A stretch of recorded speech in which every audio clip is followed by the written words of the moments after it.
Hello everyone and welcome back to the channel. In today's video, you're going to learn how to pull up velocity in FL Studio to give your MIDI notes more expression and dynamics. It's super simple, so let's dive right in.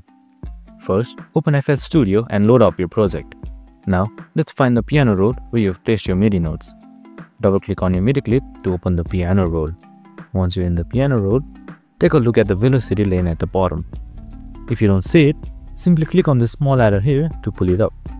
This is where you can adjust the velocity of each note to control how soft or loud it plays.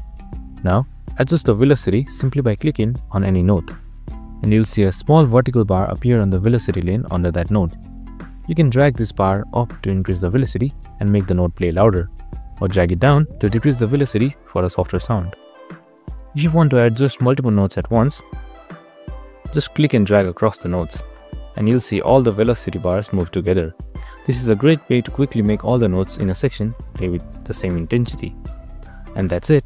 Now you know how to pull up and adjust velocity in FL Studio to add more expression to your MIDI. Play around with it and you'll be able to really bring your sounds to life. Thanks for watching, and don't forget to like, comment and subscribe for more FL Studio tips. See you in the next video.